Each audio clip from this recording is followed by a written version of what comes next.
The night my father threw me out of the family, he thought I'd be sleeping in my car. Less than 24 hours later, I was standing on the balcony of my $50 million Malibu mansion, and he had no idea it already belonged to me. Before we dive into it, tell me in the comments where you're from. I love seeing the different places people tune in from. And if you're new here, don't forget to subscribe so you don't miss more stories like this. Please stick with me because what happened next changed every life in that ballroom forever. My name is Tinsley Mercer, and for as long as I can remember, I was the invisible daughter. Nothing I ever did measured up to my older sister, Blair. She was the family's pride, especially after getting engaged to Caden Halston, the heir to one of the state's most influential families. My parents, Grant and Lorraine Mercer, treated the engagement gala like the social event of the decade, inviting politicians, executives, and wealthy investors from across the country. I attended because I was expected to smile, stay quiet, and avoid embarrassing anyone. Then everything changed in a matter of seconds. A waiter stumbled, sending an entire tray of food crashing onto the polished ballroom floor. Before anyone could explain what happened, my father pointed straight at me. "Clean it up," he ordered loudly. The room fell silent. Hundreds of guests turned to stare as if I truly belonged on my hands and knees. My mother said nothing. Blair avoided my eyes.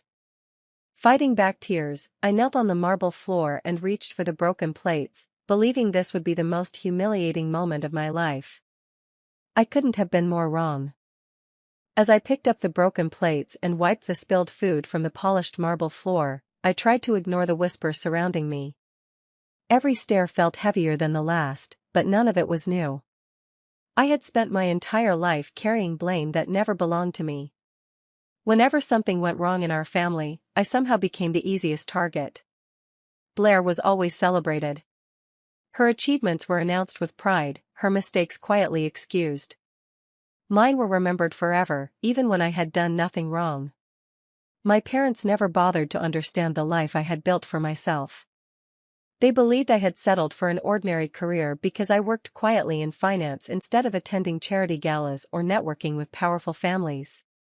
To them, success only mattered if it came with attention and recognition. They had no idea that I preferred staying out of the spotlight for a reason. Privacy gave me freedom, and anonymity protected every investment I made. The fewer people who knew my name, the easier it was to make decisions without influence, pressure, or family expectations. So I kept my head down and finished cleaning every last piece of shattered glass. Not once did my parents ask whether I was all right. They seemed more concerned about impressing their guests than the humiliation they had forced on their own daughter. I stood up quietly, smoothed my dress, and looked around the ballroom. The whispers continued, the judgment never stopped, and everyone believed they had just witnessed the weakest person in the room. None of them realized the truth was about to change everything. I had barely finished brushing the last crumbs into the dustpan when I noticed something unusual. The conversations around the ballroom slowly faded, replaced by an uncomfortable silence. At the head table, Warren Doyle, one of the country's most respected technology investors, had suddenly stopped speaking. His eyes were fixed on me. For a long moment, he didn't move at all, as if he had just recognized someone he never expected to see in a place like this. The guests began exchanging puzzled looks. Warren wasn't known for dramatic behavior, and his presence alone commanded respect. Then, without saying a word, he pushed back his chair and calmly stood. Every head in the ballroom turned toward him. Even the musicians stopped playing as people wondered what had caught his attention. My father noticed the silence and quickly assumed Warren was upset about the embarrassing scene. Grant straightened his jacket and hurried forward with an apologetic smile, clearly preparing to smooth things over with one of the evening's most important guests. But Warren never looked at him. Instead, he walked directly across the ballroom toward me. His pace was steady, his expression serious, and there wasn't a hint of hesitation. Guests stepped aside to clear a path, whispering among themselves as they watched one of the wealthiest men in the room ignore everyone else. I stood frozen, unsure why he was approaching me. My parents looked equally confused, and even Blair seemed stunned. Warren finally stopped a few feet away, meeting my eyes with quiet respect. The entire ballroom held its breath, waiting to hear what someone like him could possibly have to say to the daughter everyone else had just treated like she didn't matter. Warren stopped in front of me, his expression calm but filled with concern. In a voice only I could hear, he asked, "Ms. Mercer, are you all right?" I gave him a small nod, still trying to understand why he was speaking to me so respectfully in front of everyone. He glanced at the cleaning cloth still in my hand before turning to face the crowd. The ballroom fell so quiet that I could hear glasses being set down across the room. Warren looked directly at the guests, then at my parents. "You all seem confused," he said evenly. "You're watching the most powerful investor in this room clean your floor. Ms. Mercer isn't my employee, she's my boss." For several seconds, nobody reacted. The words seemed too unbelievable to process. Faces filled with shock replaced the smug expressions that had surrounded me only moments earlier. Every pair of eyes shifted from Warren to me and back again, searching for some sign that this was a joke. My father forced out a nervous laugh. "That's a good one, Warren," he said, smiling awkwardly. "You almost had everyone fooled." But Warren didn't smile. His face remained completely serious, and his silence spoke louder than any argument could have. The confidence slowly disappeared from my father's expression as he realized Warren wasn't playing along with some harmless prank. My mother looked at me as though she were seeing a stranger, while Blair stood frozen beside her fiancé. Around the ballroom, quiet whispers turned into stunned disbelief. The guests who had watched me kneel on the floor only minutes earlier now stared with confusion, wondering how the woman they had pitted could possibly be the person Warren Doyle had just called his boss. Warren stopped in front of me, his expression calm but filled with concern. In a voice only I could hear, he asked, "Ms. Mercer, are you all right?" I gave him a small nod, still trying to understand why he was speaking to me so respectfully in front of everyone. He glanced at the cleaning cloth still in my hand before turning to face the crowd. The ballroom fell so quiet that I could hear glasses being set down across the room. Warren looked directly at the guests, then at my parents. "You all seem confused," he said evenly. "You're watching the most powerful investor in this room clean your floor. Ms. Mercer isn't my employee, she's my boss." For several seconds, nobody reacted. The words seemed too unbelievable to process. Faces filled with shock replaced the smug expressions that had surrounded me only moments earlier. Every pair of eyes shifted from Warren to me and back again, searching for some sign that this was a joke. My father forced out a nervous laugh. "That's a good one, Warren," he said, smiling awkwardly. "You almost had everyone fooled." But Warren didn't smile. His face remained completely serious, and his silence spoke louder than any argument could have. The confidence slowly disappeared from my father's expression as he realized Warren wasn't playing along with some harmless prank. My mother looked at me as though she were seeing a stranger, while Blair stood frozen beside her fiancé. Around the ballroom, quiet whispers turned into stunned disbelief. The guests who had watched me kneel on the floor only minutes earlier now stared with confusion, wondering how the woman they had pitted could possibly be the person Warren Doyle had just called his boss. The silence lingered until Warren finally spoke again, his voice steady and impossible to ignore. "Since everyone seems to believe this is some kind of joke, allow me to explain." He looked around the ballroom before continuing. "Years ago, Ms. Tinsley Mercer founded one of the most successful private investment firms in the country. She never chased magazine covers, interviews, or public recognition because her business depends on privacy, not attention." The guests listened without interrupting. Even the servers had stopped moving. "Every major investment she makes is handled through confidential holding companies," Warren continued. "Most people in this room have benefited from her decisions without ever realizing she was behind them." My father folded his arms, refusing to believe a word of it, but Warren wasn't finished. "Over the past several years, her firm acquired debt portfolios from struggling corporations, banks, and private lenders. Those portfolios include loans connected to Mercer Industries and several companies owned by the Halston family." A wave of disbelief swept through the ballroom. Blair slowly looked toward her fiancé, Caden, whose face had turned pale.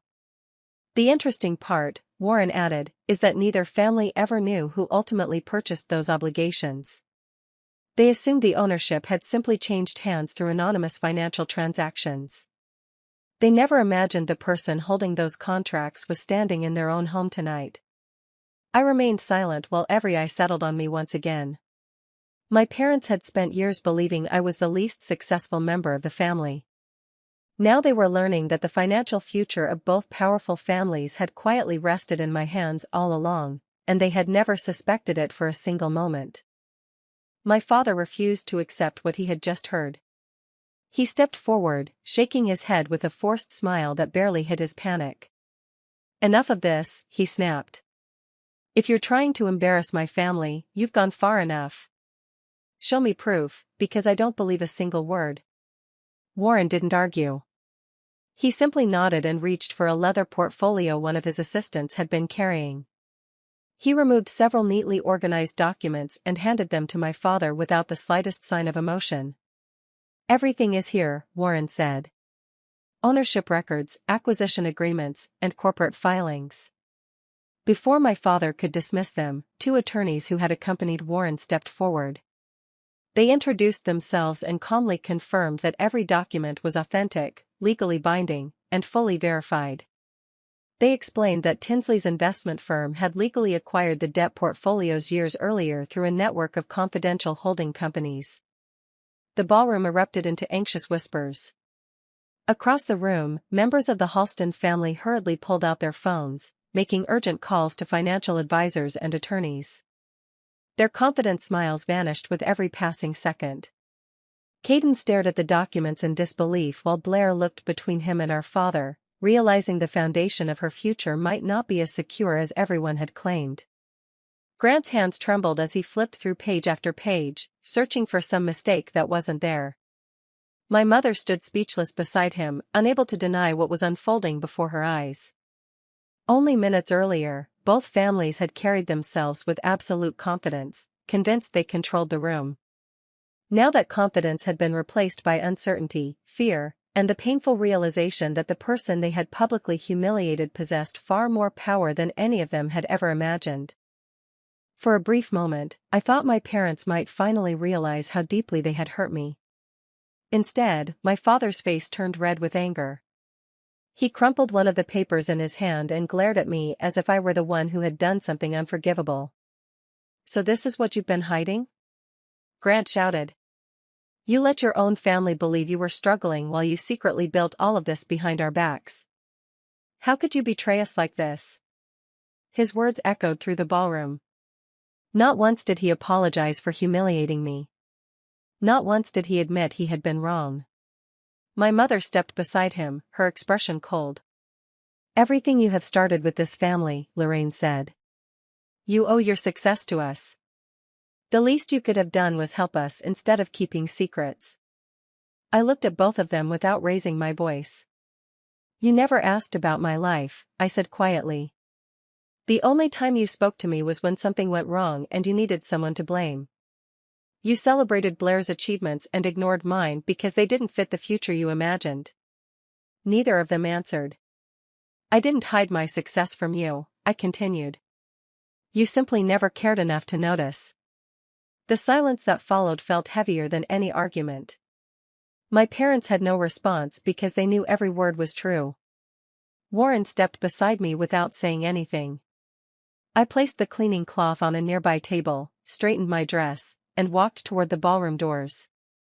I didn't look back. There was nothing left to prove, and I refused to waste another minute arguing with people who had spent a lifetime refusing to see my worth. Later that night, I drove back to the only house I had ever called home. The ballroom was behind me, but the weight of everything that had happened still lingered. I wasn't there to argue or demand an apology. I only wanted a few personal belongings before leaving for good. I quietly packed a suitcase with clothes, a box of old journals, and a framed photo of my late grandmother, the only person in my family who had ever believed in me. As I carried the suitcase toward the front door, my father was already waiting. His expression was colder than I had ever seen it. Without saying hello, he grabbed the suitcase from my hand, walked outside, and threw it onto the front lawn. "You are no longer my daughter," Grant said firmly. "Don't ever come back." The words hurt more than I expected, but I refused to let him see it. My mother stood just inside the doorway. She watched everything unfold without saying a single word. She didn't defend me or ask him to stop. Blair stood beside her, avoiding my eyes. I knew she understood how wrong this was, but protecting her future with the Halston family mattered more than standing beside her sister. I picked up my suitcase, brushed the dirt from its side, and took one last look at the house. It was filled with memories, but none of them were worth begging to keep. "I hope one day you understand what you've thrown away," I said quietly. No one answered.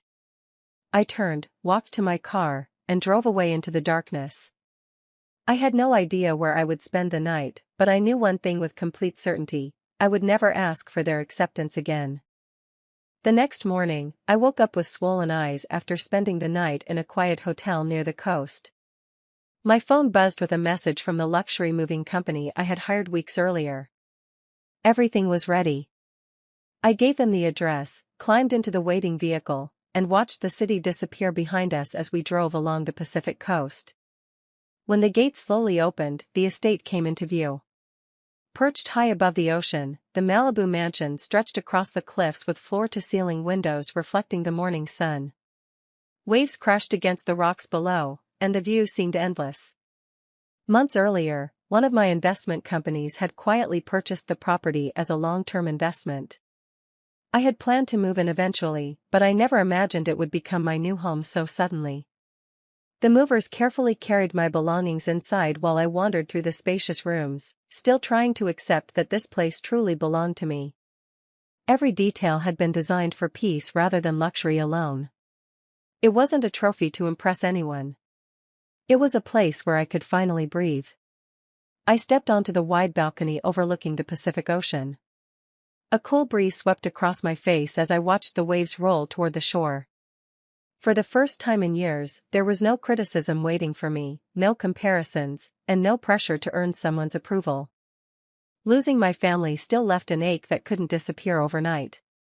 They were the people I had spent my entire life trying to please. But standing there, surrounded by silence instead of judgment, I realized something unexpected. Letting go of their approval felt lighter than carrying it. For the first time, I wasn't living for them. I was finally living for myself. It didn't take long for the truth to spread through business circles. By the following afternoon, executives, investors, and attorneys were quietly discussing the mysterious investor who had revealed herself at the Mercer engagement gala. My name, once hidden behind confidential companies, was now impossible to ignore. The story traveled faster than I expected, and with it came consequences my parents could no longer avoid. Late that day, the security gate notified me that 2 unexpected visitors had arrived. I looked at the monitor and saw my parents standing outside. Grant and Lorraine stared at the mansion with obvious disbelief as the gate slowly opened. Their eyes wandered across the oceanfront estate, the manicured gardens, and the sweeping glass walls. It was clear they had never imagined I owned a home like this. When I stepped onto the front porch, they walked toward me without offering a greeting. My father cleared his throat, trying to sound confident, but the strain in his voice was impossible to hide. "We need to talk," he said. I nodded but remained where I was, making no move to invite them inside. My mother glanced toward the house before looking back at me. "The banks are asking questions," she admitted. "If those loans are called in, the company will be in serious trouble." Grant stepped closer. "You can fix this. Refinance the debt, extend the terms, do whatever needs to be done. This is your family." Neither of them mentioned the ballroom. Neither apologized for throwing me out the night before. They spoke only about money, contracts, and saving the business. I listened quietly without interrupting. The ocean breeze carried the silence between us, and I realized they hadn't come because they missed their daughter. They had come because they finally needed her. My father took another step toward me, his voice softening as though kindness could erase everything that had happened. Family should always come first, he said. Whatever happened last night, we can move past it. We're still your parents, and families help each other when times get hard. I looked at him for a moment before answering. Less than 24 hours ago, you threw me out of your house with nothing but a suitcase, I replied calmly. You told me I wasn't your daughter anymore. That wasn't a misunderstanding. It was your decision. Neither of them spoke. You didn't ask where I was going, I continued. You didn't ask if I had somewhere safe to stay. The only reason you're standing here now is because your financial situation changed. My mother lowered her eyes, but my father remained silent. I won't make decisions based on anger, I said. I also won't make them based on guilt. I explained that every loan, agreement, and obligation would be handled exactly as the contracts required. There would be no special favors, hidden discounts, or punishments. My investment firm would honor every legal commitment, just as it had always done with every client. If the agreements allow flexibility, my team will consider it. If they don't, the terms will remain exactly as written. Grant looked frustrated, realizing I wasn't giving him the answer he wanted. I'm not trying to destroy you, I said quietly. But I'm not going to rescue people simply because we're related. Fairness has to mean the same thing for everyone. The conversation ended there. I wasn't choosing revenge, and I wasn't offering mercy that hadn't been earned. For the first time in my life, I was making a decision without fear, without guilt, and without needing my family's approval. Over the next several weeks, the consequences of years of poor decisions finally caught up with both families. My investment firm treated the Mercer and Halston companies exactly as it treated every other client. There were no secret extensions, no rewritten contracts, and no personal exceptions. Without the special treatment they expected, overdue obligations demanded attention, and financial pressure began building from every direction. The Mercer business struggled to meet its commitments, while the Halston companies faced problems they had kept hidden behind their polished public image. Meetings became tense, lenders demanded answers, and expensive projects were quietly cancelled. The confidence both families had displayed at the engagement gala disappeared, replaced by constant arguments and growing panic. As the financial strain increased, the relationship between Blair and Caden began to fall apart. Their engagement, once celebrated as the perfect union of two powerful families, became another source of conflict.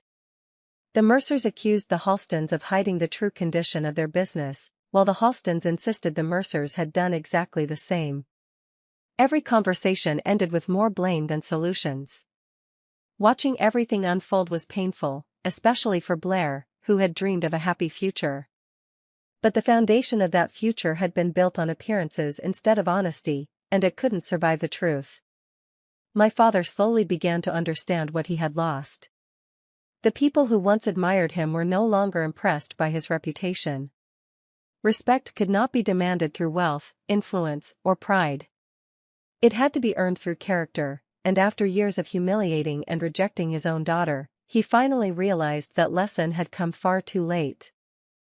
A few days later, I received an unexpected request to meet someone for coffee. It was Howard Ellis, an elderly family friend who had known my parents since before I was born.